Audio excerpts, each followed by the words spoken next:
여러분, 혹시 요즘 특정 부위가 이유 없이 가렵고 긁어도 시원하지 않은 경험 있으신가요? 많은 분들이 그냥 피부가 건조해서 그러려니 하고 넘기시는데요. 사실 가려움이 생기는 부위에 따라 우리 몸속 장기가 보내는 건강 적신호일 수 있다는 사실 알고 계셨나요? 저는 지난 30년간 피부 증상과 내장 건강의 연관성을 연구해온 박사 이민호입니다. 그동안 수많은 분들의 사례를 직접 관찰하면서 깨달은 점이 있습니다. 바로 우리 몸은 문제가 생기면 반드시 신호를 보낸다는 것이죠. 그리고 그 신호 중 하나가 바로 가려움입니다. 손바닥이 가려우면 간이 힘들어하고 있다는 신호일 수 있고요. 종아리가 가렵다면 혈당 조절에 문제가 생겼을 가능성이 큽니다. 목덜미가 가렵다면 스트레스와 독소가 쌓여 있다는 경고입니다. 이렇게 단순해 보이는 가려움 하나에도 우리 몸의 중요한 메시지가 숨어 있습니다. 문제는 대부분 이런 신호를 무시하고 지나간다는 겁니다. 그냥 긁으면 되지, 보습제 바르면 되지 하면서 말이죠. 하지만 그 가려움을 방치하면 간경화, 당뇨 합병증, 만성 염증으로 이어질 수 있습니다. 반대로 조기에 발견하고 제대로 관리하면 큰 병을 막을 수 있고요. 오늘 이 영상에서는 여러분이 놓치기 쉬운 가려움의 진짜 원인과 부위별로 어떤 장기가 문제인지, 그리고 어떻게 관리해야 하는지를 구체적으로 말씀드리겠습니다. 끝까지 보시면 여러분의 건강을 지키는 중요한 지혜를 얻으실 수 있을 겁니다. 댓글로 요즘 어느 부위가 가장 가려우신지 꼭 알려주세요. 여러분의 경험이 다른 분들에게도 큰 도움이 됩니다. 제가 얼마 전 만난 72세 박미정님 이야기를 잠깐 들려드릴게요. 박미정님은 1년 넘게 손바닥과 발바닥이 가려워서 밤잠을 설치셨대요. 처음엔 피부과에 가서 연고만 받아 바르셨는데 전혀 나아지지 않았죠. 그러다가 저를 찾아오셔서 간 기능 검사를 해보니 지방간 수치가 상당히 높게 나왔습니다. 박미정님은 술을 전혀 하지 않으셨거든요. 그런데도 간에 무리가 간 이유는 바로 식습관이었습니다. 단 음식을 너무 좋아하셔서 매일 과자나 빵을 드셨고 저녁에는 인스턴트 음식으로 간단히 해결하셨대요. 이런 습관이 쌓여서 간이 독소를 제대로 걸러내지 못하게 된 거죠. 다행히 박미정님은 식단을 바꾸고 물을 충분히 마시기 시작했습니다. 단 음식을 끊고 제철 채소와 통곡물 위주로 드셨더니 놀랍게도 3개월 만에 손발 가려움이 거의 사라졌고 간 수치도 정상으로 돌아왔습니다. 지금은 건강하게 생활하고 계시죠? 이처럼 가려움은 그냥 피부 문제가 아닙니다. 우리 몸속 장기들이 도움을 요청하는 신호입니다. 오늘 이 영상에서 말씀드릴 내용은 여러분의 건강관리 방식을 완전히 바꿀 수 있는 중요한 지혜입니다. 이 이야기를 끝까지 듣고 실천하셔야만 진정한 변화를 경험할 수 있습니다. 혹시 아직 구독과 좋아요를 누르지 않으셨다면 지금 바로 눌러주세요. 이 채널은 여러분이 건강한 노년을 응원합니다. 이런 중요한 정보를 더 많은 분들이 알 수 있도록 구독과 좋아요로 응원해주세요. 끝까지 보시면 왜 지금 당장 여러분이 작은 습관을 바꿔야 하는지 분명하게 깨닫게 되실 겁니다. 특히 마지막에 나올 단 하나의 생활 습관이 모든 것을 바꿀 수 있습니다. 뒤에 나올 실천 방법을 모르시면 지금까지의 노력이 의미 없어질 수 있어요. 그러니 끝까지 집중해 주시길 바랍니다. 여러분의 식습관을 바꾸는 작은 실천만으로도 충분히 건강을 되찾을 수 있습니다. 그래서 이제는 우리 몸에서 가려움이 생기는 부위별로 어떤 장기가 문제인지, 어떤 신호를 보내고 있는지 하나씩 자세히 짚어보겠습니다. 손바닥과 발바닥은 신경이 가장 촘촘하게 모여있는 부위입니다. 이곳이 이유 없이 가렵다면 간 기능이 떨어지고 있다는 신호로 봐야 합니다. 한국노년의학회 보고에 따르면 간질환 초기에 있는 분들의 35% 이상이 손과 발의 가려움을 호소했다고 합니다. 이건 간에서 독소를 제대로 걸러내지 못해서 혈액 속에 노폐물이 쌓이고 그 노폐물이 피부 신경을 자극하기 때문에 생기는 현상입니다. 간은 우리 몸에서 500가지가 넘는 기능을 하는 정말 중요한 장기입니다. 음식물을 분해하고 독소를 걸러내고 영양분을 저장하고 호르몬을 조절하는 역할을 하죠. 그런데 이 간이 지치면 가장 먼저 혈액 속 담즙산이 증가하게 됩니다. 이 담즙산이 혈액을 타고 돌아다니면서 피부 신경 말단을 자극하면 참을 수 없는 가려움이 생기는 겁니다. 제가 만난 59세 김미자님도 처음엔 발바닥이 가려워서 밤마다 긁느라 잠을 설치셨다고 하더라고요.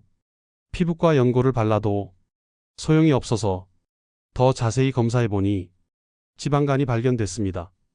김미자님은 운동을 거의 안 하시고 앉아서 일하는 시간이 길었는데요. 거기에 저녁마다 야식을 드시는 습관이 있었습니다. 치킨이나 떡볶이 같은 고칼로리 음식을 자주 드셨던 거죠. 다행히 조기에 발견해서 식습관을 바꾸고 적극적으로 관리해 큰 병으로 가는 걸 막을 수 있었습니다. 김미자님은 지금 매일 아침 30분씩 걷기를 하시고 야식을 완전히 끊으셨습니다. 그리고 6개월이 지난 지금은 손발 가려움이 완전히 사라졌고 간 수치도 정상 범위로 돌아왔습니다. 만약 여러분도 지속적으로 손발이 가렵다면 즉시 간 수치를 검사해 보시는 게 좋습니다. 술을 줄이고 인스턴트 음식이나 단 음식을 멀리하고 물 섭취를 늘려야 합니다. 특히 밤에 손발 가려움이 더 심해지고 눈 흰자위가 노랗게 변하거나 소변이 진하게 나온다면 이건 간이 보내는 마지막 경고입니다. 반드시 빠르게 전문가 상담을 받으셔야 합니다. 간 건강을 지키려면 무엇보다 과식을 피하고 규칙적인 식사를 해야 합니다. 간은 밤 10시부터 새벽 2시 사이에 가장 활발하게 재생되고 해독 작용을 하거든요. 이 시간에 깊은 잠을 자야 간이 제대로 일할 수 있습니다. 요즘 손이나 발이 유독 가렵고 밤에 더 심하지 않으신가요? 그렇다면 간 건강을 꼭 점검해 보세요. 종아리와 발목 부위의 가려움은 혈당 문제나 혈액순환 장애로 인해 혈관이 손상됐다는 신호일 수 있습니다. 대한당뇨학회 발표에 따르면 고혈당 상태가 지속되면 피부에 산소 공급이 떨어져서 가려움이 생기거나 피부색이 변하는 경우가 많다고 합니다. 혈당이 높으면 혈관 내벽이 손상되고 혈액이 끈적끈적해집니다. 그러면 말초 부위, 특히 심장에서 가장 먼 종아리나 발목 쪽으로 피가 제대로 공급되지 않는 거죠. 산소와 영양분이 부족해진 피부세포는 기능이 떨어지고 신경이 예민해지면서 가려움이 생깁니다. 66세 박영수님은 1년 넘게 종아리 가려움으로 고생하셨습니다. 처음엔 그냥 나이 들어서 피부가 건조해진 거라고 생각하셨대요. 하지만 검사를 받아보니 당화혈색소 수치가 7.2로 높아서 당뇨병 초기 단계로 진단받았습니다. 박영수님은 평소 운동을 안 하시고 탄수화물을 많이 드시는 편이었는데요. 특히 흰 쌀밥과 빵, 국수 같은 걸 자주 드셨습니다. 그런데 더 놀라운 건 박영수님 본인은 전혀 당뇨를 의심하지 않으셨다는 겁니다. 목이 마르거나 소변이 자주 마려운 증상도 없었거든요. 그저 종아리가 가렵다는 것 하나만으로 당뇨를 발견한 거죠. 만약 이 신호를 놓쳤다면 당뇨가 더 진행돼서 합병증까지 생길 수 있었을 겁니다. 하루 30분 정도 걷기 운동을 하고 물을 충분히 마시고 단 음식을 줄이는 습관만으로도 혈액순환이 크게 개선됩니다. 박영수님도 이런 작은 실천들로 지금은 가려움이 많이 줄었고 혈당도 안정적으로 관리하고 계십니다. 식사 전후 10분씩만 걸어도 혈당 스파이크를 막을 수 있다는 연구 결과도 있습니다. 만약 가려움과 함께 다리 피부가 갈색으로 변하거나 상처가 잘 낫지 않는다면 혈당 조절이 시급한 상태입니다. 방치하면 당뇨 합병증으로 이어질 수 있으니 꼭 관리하셔야 합니다. 당뇨 합병증은 눈, 신장, 신경, 혈관 모두에 영향을 미칩니다. 특히 발에 상처가 생기면 잘 낫지 않아서 심한 경우 절단까지 해야 할 수도 있습니다. 요즘 종아리 근처가 가렵고 피부색이 변한 적 있으신가요? 그렇다면 혈당 검사를 한번 받아보시길 권합니다. 목덜미와 등 윗부분의 가려움은 스트레스와 독소가 쌓였다는 경고 신호입니다. 스트레스는 코르티솔이라는 호르몬을 증가시켜서 피부를 예민하게 만듭니다. 특히 목덜미와 등은 근육이 긴장하고 순환이 잘 안 되면서 가려움이 자주 생기는 부위죠. 서울대 노년건강연구소에 따르면 스트레스가 높은 사람일수록 피부 염증 반응 수치가 평균 1.8배나 높게 나타났다고 합니다. 스트레스를 받으면 몸속에 염증 물질이 많이 생기고 그게 피부로 나타나는 겁니다. 코르티솔은 원래 위험한 상황에서 우리 몸을 보호하는 호르몬인데요. 만성적으로 분비되면 면역 체계를 약화시키고 피부 장벽을 무너뜨립니다. 54세 이정호님은 일 때문에 스트레스가 심했는데 목 부위가 계속 가렵더래요. 처음엔 대수롭지 않게 여기고 긁다 보니 피부가 두꺼워지고 색소가 침착되면서 만성 피부염으로 번졌습니다. 이정호님은 회사에서 관리직을 맡고 계셨는데 업무 압박이 심하고 잠도 제대로 못 주무셨대요. 계속 긴장 상태에 있다 보니 어깨와 목 근육이 항상 뭉쳐 있었고 그 부위 혈액순환이 나빠지면서 가려움이 시작된 겁니다. 지금은 치료를 받고 계시지만 초기에 관리했다면 훨씬 쉽게 해결할 수 있었을 텐데 아쉬운 경우죠. 만성 피부염은 한번 생기면 치료가 오래 걸리고 재발도 잘 됩니다. 이정호 님도 지금 6개월째 치료받고 계시는데 완전히 나으려면 1년은 더 걸릴 거라고 합니다. 따뜻한 찜질과 부드러운 스트레칭으로 목 근육을 풀어주고 하루 10분이라도 명상을 하거나 산책을 하면서 긴장을 낮춰보세요. 작은 실천이지만 효과는 정말 큽니다. 목을 천천히 좌우로 돌리거나 어깨를 위아래로 움직이는 간단한 동작만으로도 긴장이 풀립니다. 가려움을 계속 방치하면 피부가 두꺼워지고 색소 침착이 생겨서 나중엔 치료가 훨씬 어려워집니다. 초기에 잡는 게 중요합니다. 요즘 목이나 어깨 주변이 자주 가렵고 뻐근하지 않으신가요? 그렇다면 스트레스 관리를 시작하셔야 할 때입니다. 겨드랑이와 사타구니 부위의 가려움은 림프절이 막혀서 독소가 제대로 배출되지 않는다는 신호입니다. 림프는 우리 몸에서 노폐물을 걸러내는 하수도 같은 역할을 하거든요. 이 부위가 가렵다면 림프 순환이 원활하지 않다는 뜻입니다. 국립보건연구원 자료에 따르면 림프 순환이 느린 사람은 면역력이 떨어지고 피부 트러블이 잦다고 합니다. 림프가 막히면 독소가 몸속에 계속 쌓이면서 염증 반응이 일어나고 그게 가려움으로 나타나는 겁니다. 림프계는 혈관처럼 온몸에 퍼져 있는데요. 혈액과 달리 심장 같은 펌프가 없어서 근육 운동으로만 순환됩니다. 그래서 움직임이 적으면 림프 흐름이 느려지고 독소가 쌓이게 되는 거죠. 61세 최영희님은 겨드랑이 가려움과 함께 자주 피곤하고 감기에도 자주 걸리셨대요. 알고 보니 림프 순환이 제대로 안 되고 있었던 거죠. 최영희님은 무릎이 안 좋으셔서 거의 움직이지 않고 집에만 계셨는데요. 활동량이 줄어들면서 림프 흐름도 같이 느려진 겁니다. 가벼운 림프 마사지와 규칙적인 운동으로 순환을 개선하니 가려움도 줄고 전반적인 컨디션도 좋아졌다고 합니다. 최영희님은 지금 매일 집 안에서라도 천천히 걷기를 하시고 팔다리를 가볍게 움직이는 운동을 하십니다. 3개월 정도 지나니 감기도 덜 걸리고 아침에 일어날 때 개운함을 느끼신다고 하더라고요. 겨드랑이에서 팔꿈치 쪽으로, 사타구니에서 무릎 쪽으로 부드럽게 쓸어내리는 마사지를 하루 5분씩만 해보세요. 림프 흐름이 좋아지면서 독소 배출이 원활해집니다. 이 부위의 가려움을 무시하면 만성 염증과 면역력 저하로 이어질 수 있습니다. 작은 신호를 놓치지 마세요. 겨드랑이나 사타구니가 자주 가렵고 피곤함을 느끼시나요? 림프 순환을 체크해 볼 필요가 있습니다. 배와 허리 부위의 가려움은 신장 기능이 떨어졌다는 신호일 수 있습니다. 신장은 우리 몸의 노폐물을 걸러서 소변으로 내보내는 중요한 장기인데요.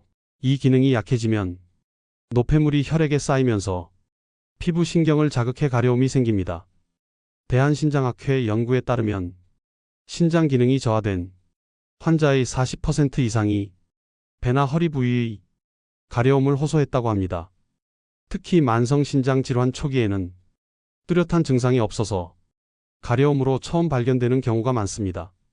신장은 하루에 약 180리터의 혈액을 걸러내는 정말 바쁜 장기입니다.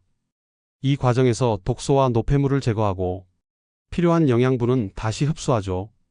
68세 김영수님은 배와 허리가 계속 가려워서 피부과를 여러 곳 다녔지만 원인을 찾지 못했대요. 그러다가 신장 검사를 받아보니 만성신장병 초기 단계였던 겁니다. 김영수님은 평소 짠 음식을 좋아하셔서 국물 요리를 자주 드시고 젓갈이나 장아찌 같은 반찬을 즐겨 드셨습니다. 이런 식습관이 신장에 부담을 준 거죠. 염분 섭취를 줄이고 수분을 적절히 관리하면서 지금은 가려움도 많이 줄고 신장 기능도 안정적으로 유지하고 계십니다. 김영수님은 하루 소금 섭취량을 5g 이하로 제한하고 가공식품을 완전히 끊으셨습니다. 대신 신선한 채소와 과일, 적당량의 단백질을 드시면서 6개월 만에 신장 수치가 많이 좋아졌습니다. 소금 섭취를 줄이고 가공식품을 피하고 물을 하루 2리터 정도 마시면서 신장을 도와주세요. 단백질도 과도하게 섭취하지 않는 게 좋습니다. 신장이 약한 분들은 단백질을 분해하는 과정에서 생기는 노폐물을 제대로 처리하지 못해서 부담이 됩니다. 배나 허리 가려움과 함께 소변 거품이 많거나 부기가 있다면 반드시 신장 검사를 받으셔야 합니다. 조기 발견이 정말 중요합니다. 배나 허리가 자주 가렵고 몸이 붓는 느낌이 드시나요? 신장 건강을 점검해 보세요. 팔꿈치와 무릎 안쪽의 가려움은 아토피나 알레르기 반응일 가능성이 큽니다. 이 부위는 피부가 접히는 부분이라 땀이 차고 자극을 받기 쉽습니다. 면역 체계가 과민 반응을 보이면 이런 부위에 염증이 생기고 가려움이 시작됩니다. 한국피부과학회 보고에 따르면 성인 아토피 환자의 70% 이상이 팔꿈치와 무릎 안쪽 가려움을 경험한다고 합니다. 이 부위가 계속 가렵고 진물이 나거나 피부가 두꺼워진다면 만성 염증 상태로 진행될 수 있습니다. 57세 윤미선님은 팔꿈치 안쪽이 가려워서 긁다가 상처가 생기고 진물까지 나왔습니다. 알고 보니 최근에 세제를 바꾸면서 알레르기 반응이 생긴 거였습니다. 저자극 세제로 바꾸고 보습에 신경 쓰니 2주 만에 증상이 많이 좋아졌습니다. 자극적인 화학 제품을 피하고 면, 소재 옷을 입고 꾸준히 보습하는 게 중요합니다. 팔꿈치와 무릎 안쪽이 자주 가렵다면 알레르기 검사도 고려해 보세요. 가슴과 복부의 가려움은 호르몬 변화나 피부 건조와 관련이 있습니다. 특히 폐경기 여성이나 갑상선 기능에 문제가 있는 분들에게 자주 나타납니다. 호르몬 불균형은 피부 유분 생성을 줄여서 건조함과 가려움을 유발합니다. 대한폐경학회 자료에 따르면 폐경기 여성의 50% 이상이 피부 건조와 가려움을 경험한다고 합니다. 에스트로겐 감소가 주된 원인이죠. 63세 정순자님은 가슴과 배 부위가 계속 가려워서 고생하셨는데 갑상선 검사 결과 갑상선 기능 저하증이 발견됐습니다. 갑상선 치료와 함께 보습 관리를 하니 가려움이 많이 줄었습니다. 호르몬 불균형이 의심되면 전문가 상담을 받고 피부 보습을 철저히 하세요. 가슴과 배가 자주 가렵다면 호르몬 검사도 고려해 보시길 권합니다. 이렇게 부위별로 원인만 알아도 조기 발견이 가능합니다. 이제 가려움을 줄이고 예방하는 생활 속 실천법을 구체적으로 정리해 드릴게요. 가려울 때 가장 중요한 건 긁지 않는 겁니다. 긁으면 신경이 더 자극받아서 가려움이 악순환되거든요. 피부가 손상되고 염증이 생기면 더 큰 문제로 이어질 수 있습니다. 긁는 행위는 일시적으로 시원한 느낌을 주지만 실제로는 히스타민이라는 물질을 더 많이 분비시켜서 가려움을 증폭시킵니다. 대신 얼음찜질이나 시원한 수건을 5분 정도 가려운 부위에 대고 진정시켜 보세요. 차가운 자극이 신경을 진정시켜서 가려움이 훨씬 줄어듭니다. 냉장고에 물수건을 여러 개 준비해두면 언제든 사용할 수 있어서 편리합니다. 얼음을 직접 피부에 대면 동상 위험이 있으니 반드시 수건으로 감싸서 사용하세요. 여러분은 가려울 때 어떻게 대처하시나요? 무의식 중에 긁고 계시진 않으신가요? 오늘부터는 냉찜질로 바꿔보세요. 작은 습관 하나가 피부 건강을 지킵니다. 특히 밤에 자다가 가려워서 긁는 분들은 손톱을 짧게 깎고 면장갑을 끼고 주무시는 것도 좋은 방법입니다. 물을 하루 2리터 정도 마시는 것도 정말 중요합니다.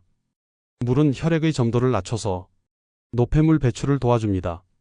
우리 몸은 60% 이상이 물로 구성되어 있는데요.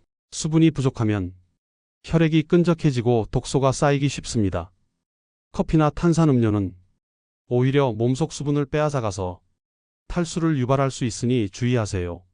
아침, 점심, 저녁 식사 후에 한 컵씩 하루 총 6컵에서 8컵 정도 물을 챙겨 마셔보세요. 처음엔 어려워도 습관이 되면 몸이 달라지는 걸 느끼실 겁니다. 아침에 일어나자마자 미지근한 물 한 잔을 마시면 장 운동도 활발해지고 하루를 상쾌하게 시작할 수 있습니다. 물을 잘 안 마시게 되는 분들은 스마트폰 알람을 2시간마다 맞춰놓고 물 마시는 시간을 정해두는 것도 좋습니다. 또 레몬이나 오이를 물에 넣어서 디톡스 워터로 만들면 더 맛있게 마실 수 있습니다. 오늘 물 몇 잔 드셨나요? 지금 당장 한 잔 마시고 시작하세요. 림프 순환을 돕는 마사지도 큰 도움이 됩니다. 귀 뒤에서 쇄골 쪽으로 부드럽게 쓸어내리면 림프 흐름이 좋아지면서 독소 배출이 원활해집니다. 세게 누르지 말고 가볍게 쓸어주는 게 포인트입니다. 림프는 압력이 아니라 방향이 중요합니다. 항상 심장 쪽으로 흐르도록 쓸어내려야 합니다. 라벤더나 로즈마리 오일을 소량 섞어서 사용하면 진정 효과까지 있어서 더 좋습니다. 잠들기 전 5분만 투자해서 가벼운 마사지를 해보세요. 목에서 쇄골, 겨드랑이에서 팔꿈치, 사타구니에서 무릎 방향으로 부드럽게 쓸어내리는 동작을 10회씩 반복하면 됩니다. 마사지할 때는 너무 세게 하지 마시고 피부가 살짝 당기는 느낌 정도면 충분합니다. 매일 하면 림프 흐름이 좋아져서 몸이 가벼워지고 피로도 덜 느껴집니다. 잠들기 전 가벼운 마사지를 해보신 적 있으신가요? 오늘 밤부터 한번 시도해보세요. 따뜻한 산책과 가벼운 스트레칭도 빼놓을 수 없습니다. 운동은 혈액순환과 림프 흐름을 촉진해서 몸속 독소를 내보내는데 큰 역할을 합니다. 무리한 운동은 오히려 염증, 반응을 키울 수 있으니 가볍게 시작하는 게 중요합니다. 하루 30분 걷기, 아침 햇살을 받으며 산책하기부터 시작해보세요. 몸을 움직이면 기분도 좋아지고 가려움도 자연스럽게 줄어듭니다. 걷기는 가장 안전하고 효과적인 운동입니다. 관절의 부담도 적고 심폐 기능도 강화되고 스트레스 해소에도 좋습니다. 특히 아침에 햇빛을 쬐면서 걷는 건 비타민 D 합성에도 도움이 됩니다. 비타민 D는 면역력 강화와 피부 건강에 꼭 필요한 영양소거든요. 걷기가 힘드신 분들은 집 안에서라도 제자리 걷기나 스쿼트 같은 간단한 운동을 하세요. 의자에 앉아서 다리를 들어 올리는 운동이나 팔을 돌리는 운동도 좋습니다. 중요한 건 매일 꾸준히 하는 겁니다. 오늘은 몸을 얼마나 움직이셨나요? 내일부터라도 아침 산책을 시작해 보세요. 이웃과 함께 걸으면 더 즐겁고 꾸준히 할 수 있습니다. 피부 수분을 지키는 것도 정말 중요합니다. 샤워 후 3분 안에 보습제를 발라야 피부 속 수분이 빠져나가지 않습니다. 뜨거운 물과 강한 세정제는 피부의 유분을 빼앗아가서 가려움을 더 심하게 만들 수 있습니다. 40도 이하의 미지근한 물로 씻고 세라마이드 성분이 들어간 보습제를 사용하세요. 목욕 후 바로 보습제 바르는 습관 가지고 계신가요? 이 작은 습관이 피부 장벽을 지켜줍니다. 보습제는 얼굴뿐만 아니라 온몸에 발라야 합니다. 특히 건조하기 쉬운 팔꿈치, 무릎, 발 뒤꿈치는 더 신경 써서 발라주세요. 보습제를 고를 때는 향료나 색소가 들어가지 않은 저자극 제품을 선택하세요. 피부가 예민한 분들은 인공 첨가물이 자극이 될 수 있습니다. 히알루론산, 글리세린, 세라마이드 같은 성분이 들어간 제품이 좋습니다. 겨울철에는 실내 습도도 중요합니다. 난방 때문에 실내가 건조해지면 피부 수분이 빠르게 증발합니다. 가습기를 사용하거나 젖은 수건을 널어 놓아서 실내 습도를 50% 정도로 유지하세요. 습도계를 하나 두고 수시로 확인하는 것도 좋습니다. 식습관도 꼭 점검해야 합니다. 가공식품, 인스턴트, 단 음식은 몸속에 염증을 일으키고 간과 신장에 부담을 줍니다. 신선한 제철 채소, 통곡물, 양질의 단백질 위주로 드세요. 채소는 다양한 색깔로 골고루 드시는 게 좋습니다. 빨강, 노랑, 초록, 보라색 채소에는 각각 다른 항산화 성분이 들어있어서 염증을 줄이는 데 도움이 됩니다. 특히 오메가3가 풍부한 등푸른 생선이나 견과류는 염증을 줄이는 데 도움이 됩니다. 매일 한 끼만이라도 건강한 식사로 바꿔보세요. 작은 변화가 큰 차이를 만듭니다. 고등어, 삼치, 연어 같은 생선을 일주일에 23회 드시고 호두나 아몬드 같은 견과류를 간식으로 드세요. 장 건강도 피부와 직결됩니다. 장이 건강해야 영양분 흡수도 잘 되고 면역력도 올라갑니다. 요거트, 김치, 된장 같은 발효식품을 꾸준히 드시면 장내 유익균이 증가해서 전반적인 건강이 좋아집니다. 장이 좋아지면 피부도 좋아진다는 말 들어보셨죠? 정말 사실입니다. 식사할 때는 천천히 꼭꼭 씹어서 드세요. 적어도 한 입에 30번 정도 씹으면 소화도 잘 되고 과식도 막을 수 있습니다. 급하게 먹으면 소화기관에 부담을 주고 영양소 흡수도 떨어집니다. 스트레스 관리도 빼놓을 수 없습니다. 스트레스는 몸속 염증 물질을 증가시켜서 가려움을 악화시킵니다. 하루 10분이라도 명상을 하거나 좋아하는 음악을 들으면서 긴장을 풀어보세요. 깊게 숨을 들이쉬고 천천히 내쉬는 호흡 연습만으로도 스트레스 호르몬이 줄어듭니다. 복식 호흡을 하면 자율신경계가 안정되고 긴장이 풀립니다. 편안한 자세로 앉아서 배에 손을 올리고 코로 천천히 숨을 들이마시면서 배를 부풀립니다. 그리고 입으로 천천히 내쉬면서 배를 집어넣습니다. 이 동작을 5분만 반복해도 마음이 훨씬 편안해집니다. 여러분만의 스트레스 해소법이 있으신가요? 오늘 하루 10분만 자신에게 투자해보세요. 산책, 독서, 그림 그리기, 정원 가꾸기 등 자신이 좋아하는 활동을 하면서 스트레스를 풀어보세요. 취미 생활은 정신, 건강에도 큰 도움이 됩니다. 친구나 가족과 대화하는 것도 좋은 스트레스 해소법입니다. 속에 쌓인 이야기를 털어놓으면 마음이 한결 가벼워집니다. 혼자 끙끙 앓지 마시고 주변 사람들과 소통하세요. 충분한 수면도 정말 중요합니다. 잠을 자는 동안 우리 몸은 회복하고 독소를 배출합니다. 수면이 부족하면 면역력이 떨어지고 피부 재생도 늦어져서 가려움이 심해질 수 있습니다. 성인은 하루 7시간 정도 자는 게 적당합니다. 매일 같은 시간에 자고 일어나는 규칙적인 수면 습관을 만들어 보세요. 잠들기 1시간 전에는 스마트폰을 내려놓고 조용한 시간을 가지면 숙면에 도움이 됩니다. 스마트폰의 블루라이트는 수면 호르몬인 멜라토닌 분비를 방해해서 잠들기 어렵게 만듭니다. 침실은 어둡고 시원하게 유지하세요. 온도는 20도 정도가 적당합니다. 너무 덥거나 추우면 숙면을 취하기 어렵습니다.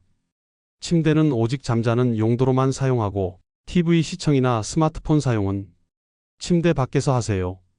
그래야 뇌가 침대를 잠자는 곳으로 인식합니다. 어젯밤 몇 시간 주무셨나요? 오늘 밤은 충분히 주무시길 바랍니다. 잠들기 전 따뜻한 우유 한 잔이나 카모마일 차를 마시면 긴장이 풀려서 잠들기 쉽습니다.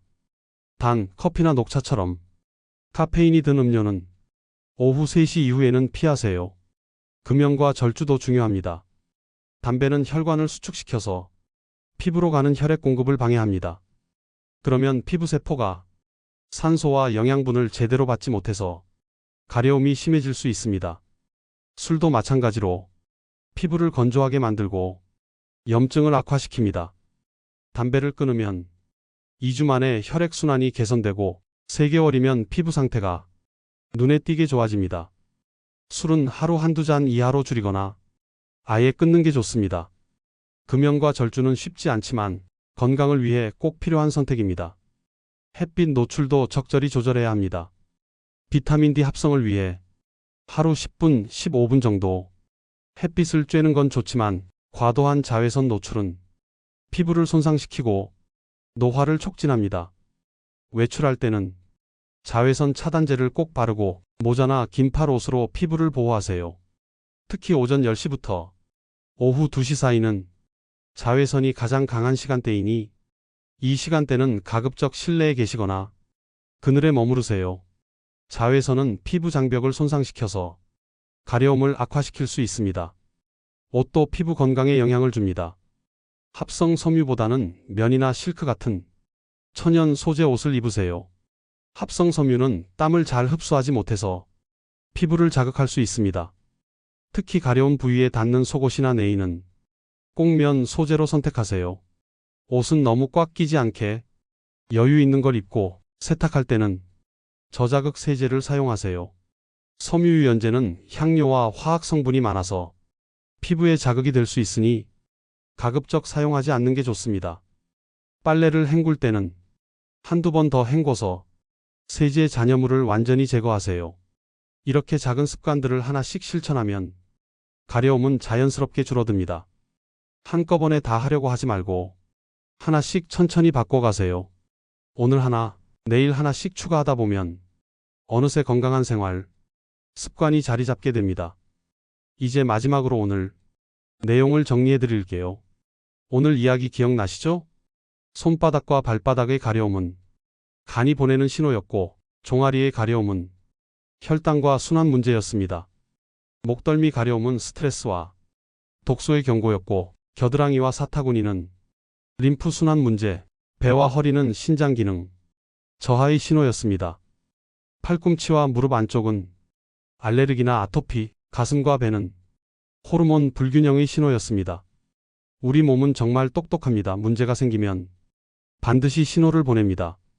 그 신호를 놓치지 않고 빠르게 대응하느냐, 무시하고 넘어가느냐에 따라 여러분의 건강이 완전히 달라집니다. 가려움은 단순한 피부 문제가 아니라 몸속 장기들이 보내는 SOS입니다. 잘못 관리하면 간경화, 당뇨 합병증, 만성 신장병, 만성 피부염으로 이어질 수 있습니다. 이런 질병들은 한번 생기면 평생 관리해야 하고 삶의 질을 크게 떨어뜨립니다. 하지만 제대로 관리하면 단 3개월 만에 피부와 건강이 놀랍도록 달라질 수 있습니다. 제가 지금까지 만난 수많은 분들이 작은 습관 변화로 큰 변화를 경험하셨습니다.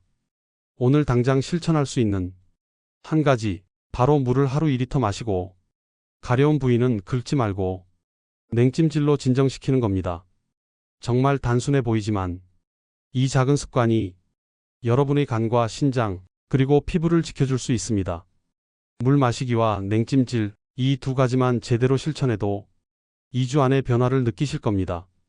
그리고 가려움이 2주 이상 지속되거나 점점 심해진다면 반드시 전문가 상담을 받으세요. 조기 발견이 정말 중요합니다. 큰 병으로 가기 전에 막을 수 있습니다. 특히 가려움과 함께 다른 증상이 동반된다면, 예를 들어 체중 감소, 극심한 피로, 황달, 심한 갈증 같은 증상이 있다면 즉시 검사를 받으세요. 건강은 하루아침에 만들어지지 않습니다. 오늘 하나, 내일 하나씩 작은 습관을 쌓아가세요. 그 작은 실천들이 모여서 건강한 노년을 만들어줄 겁니다. 여러분의 몸은 여러분이 가장 잘 압니다. 몸이 보내는 신호에 귀 기울이고 작은 변화도 놓치지 마세요. 다음 영상에서는 밤마다 다리가 당기고 저릴 때 혈관이 보내는 진짜 신호에 대해 말씀드리겠습니다. 많은 분들이 단순한 근육 피로로 생각하시는데 사실은 혈관 건강의 적신호일 수 있거든요. 하지 정맥류, 말초 동맥 질환, 심지어 심장 문제까지 연결될 수 있는 중요한 신호입니다. 다음 영상도 꼭 챙겨보세요. 오늘 내용이 도움이 되셨다면 좋아요와 구독으로 함께 해주세요. 여러분의 작은 관심이 더 많은 분들에게 건강 정보를 전할 수 있는 힘이 됩니다. 그리고 가족 중에 가려움으로 고생하는 분이 계시다면 이 영상을 꼭 공유해 주세요. 이 정보가 누군가의 건강을 지키는 계기가 될 수 있습니다. 여러분의 작은 관심이 한 생명을 구할 수도 있습니다. 건강 정보는 나누면 나눌수록 더 많은 사람들이 혜택을 받습니다. 오늘도 건강한 하루 보내세요. 그리고 댓글로 오늘 가장 기억에 남는 내용이나 실천하고 싶은 습관을 꼭 남겨주세요. 여러분의 다짐이 다른 분들에게도 큰 동기부여가 됩니다. 가려움으로 고생하시는 모든 분들이 오늘 영상을 통해 원인을 찾고 건강을 되찾으시길 진심으로 바랍니다. 작은 신호를 무시하지 마시고 오늘부터 하나씩 실천해 보세요. 여러분의 건강한 노년을 응원합니다.